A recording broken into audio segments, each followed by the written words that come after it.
Viva Voz, com Vera Magalhães.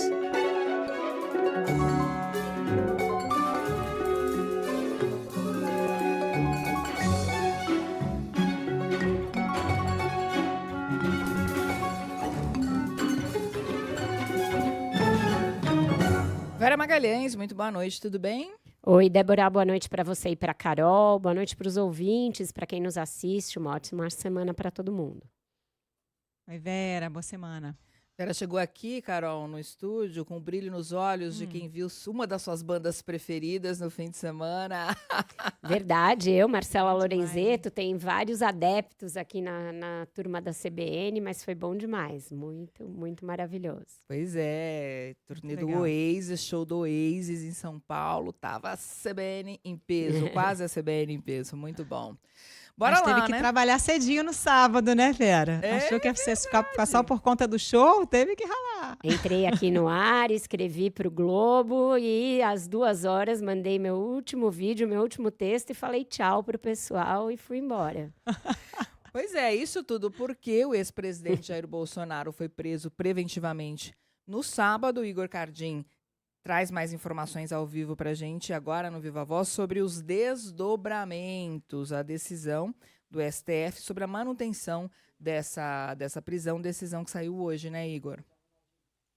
Pois é, Débora, a decisão que saiu agora há pouco, a perícia da Polícia Federal concluiu nesta segunda que Jair Bolsonaro tentou abrir a tornozeleira eletrônica com uma fonte de calor após identificar presença de ferro na área queimada do equipamento de plástico, resultado que confirma aquele relatório da Secretaria de Administração Penitenciária do Distrito Federal, e o relatório foi responsável, né, por ter embasado a decisão do ministro Alexandre de Moraes de decretar a prisão preventiva do ex-presidente.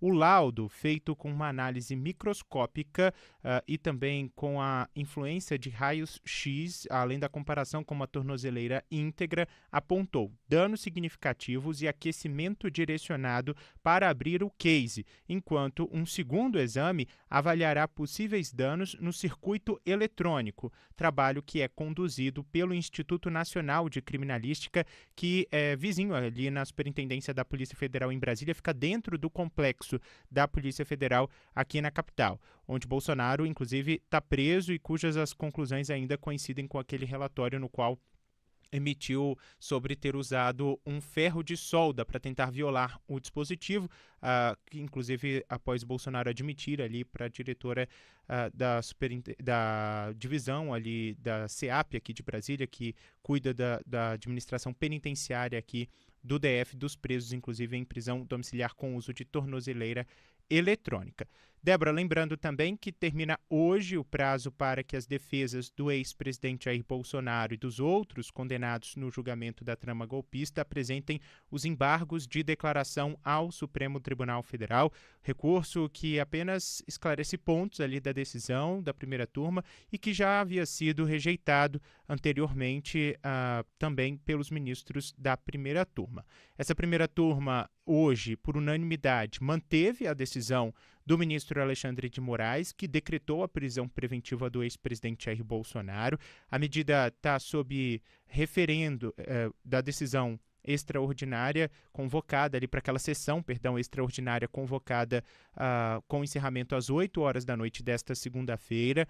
Todos os integrantes do colegiado, porém, já apresentaram os votos. Além do ministro Alexandre de Moraes, relator da ação, votaram para confirmar a prisão preventiva de Bolsonaro os ministros Flávio Dino, Cristiano Zanin e também a ministra Carmen Lúcia. Bolsonaro, que está preso desde sábado na Superintendência da Polícia Federal, recebeu ontem a visita da ex-primeira-dama Michele Bolsonaro e hoje os advogados do ex-presidente, agora há pouco à tarde, foram lá também fazer uma visita, lembrando que os médicos e os advogados não precisam pedir autorização para irem visitar o ex-presidente Jair Bolsonaro, segundo a decisão do ministro Alexandre de Moraes, que já autorizou as visitas dos filhos Carlos e Flávio Bolsonaro para amanhã, entre 9 horas da manhã e também às 11. Cada um vai ter 30 minutos ali com o pai.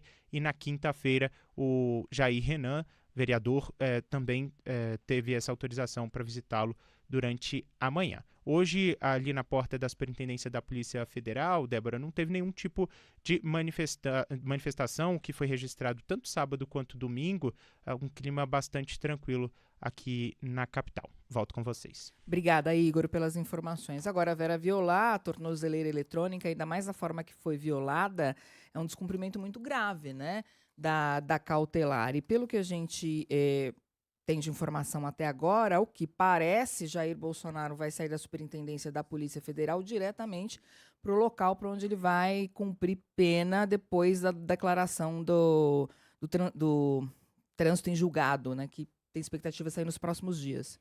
Exatamente, Débora. Se havia, né, uma tendência favorável a uma prisão domiciliar humanitária em razão dessas condições de saúde do ex-presidente, o episódio do sábado afasta bastante essa possibilidade, torna ela muito mais remota. No próprio sábado, na decisão que foi pela sua prisão preventiva, o ministro Alexandre de Moraes já indeferiu, considerou prejudicado o pedido da defesa para que ele ficasse em prisão domiciliar humanitária. Diz que estava prejudicado em razão dos indícios de uma tentativa de fuga.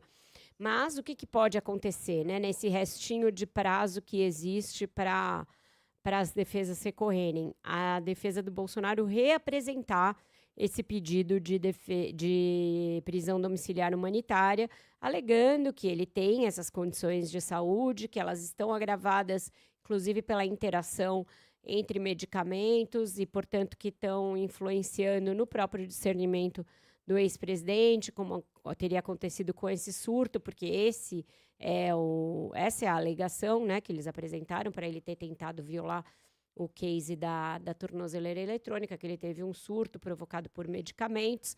Então, isso tudo vai ser reapresentado e a prisão domiciliar vai ser pedida novamente. Se existe alguma chance, eu acho remota.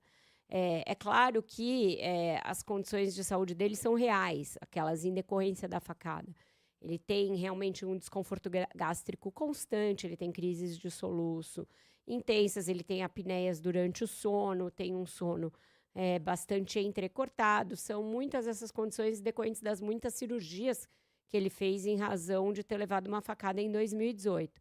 Mas todo esse episódio, que também tem como agravante o fato de que o senador Flávio Bolsonaro conclamou uma vigília, e aí, não, uma oração não é crime. Claro que oração não é crime.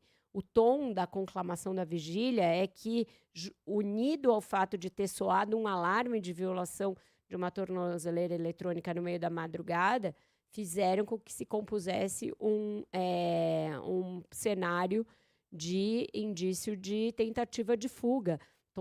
O tom da convocação para a vigília era todo ele bélico.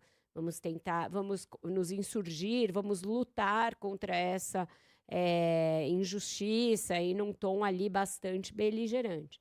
Então, nada disso ajuda a que um novo pedido de prisão humanitária domiciliar que vai ser feito seja acatado pela primeira turma, que, como a gente viu aí, hoje referendou por unanimidade a decisão de mandá-lo para uma prisão preventiva. Tem outros fatores, né, gente? Porque além da imagem em si, que é muito impressionante, né, da tornozeleira ali meio derretida, nos votos os ministros lembram que ele é reincidente em descumprir medida cautelar, porque já usou rede social quando não podia, entre outras coisas. E o fato de outros condenados também já terem usado subterfúgio de fugir, né? O caso do Ramagem, que fugiu, em outro caso a deputada Carla Zambelli também fugiu, está na Itália. Então tudo isso compõe ali um cenário que é totalmente desfavorável ao Bolsonaro nesse momento, né? Tem toda a razão, Carol. Além disso, tem contradições no próprio episódio, né? No primeiro momento, quando abordado pela agente da Polícia Federal, quando ela foi até lá conferir a tornozeleira, Bolsonaro falou que começou a tentar abri-la com ferro de solda no meio da tarde, no final da tarde. Depois, na hora da audiência de custódia, ele falou que isso se deu na madrugada. Primeiro, ele disse que fez isso por curiosidade. Só depois é que veio a alegação de que ele teria tido uma espécie de uma alucinação em decorrência da mistura de vários medicamentos. Então, esse tipo de contradição também é levado em conta pelo juízo na hora de definir qualquer benefício pedido pela defesa. A gente sabe que a primeira turma ainda vai analisar esses pedidos, mas, de fato, todas essas agravantes não ajudam a melhorar a situação do Bolsonaro. Quanto ao local do cumprimento da pena, a Débora falou no início, ele vai ser levado para o lugar do cumprimento definitivo da pena.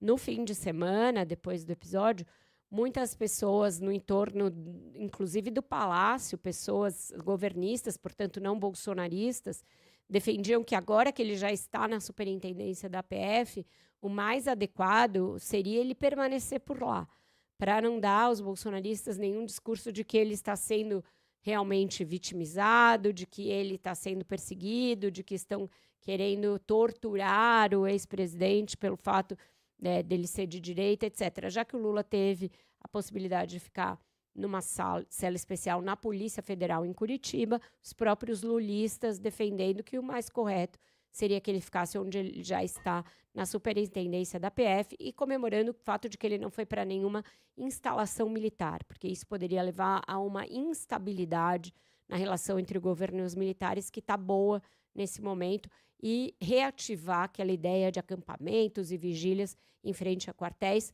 uma coisa que o governo não quer nem cogitar, não quer nem pensar em ver reinstalado.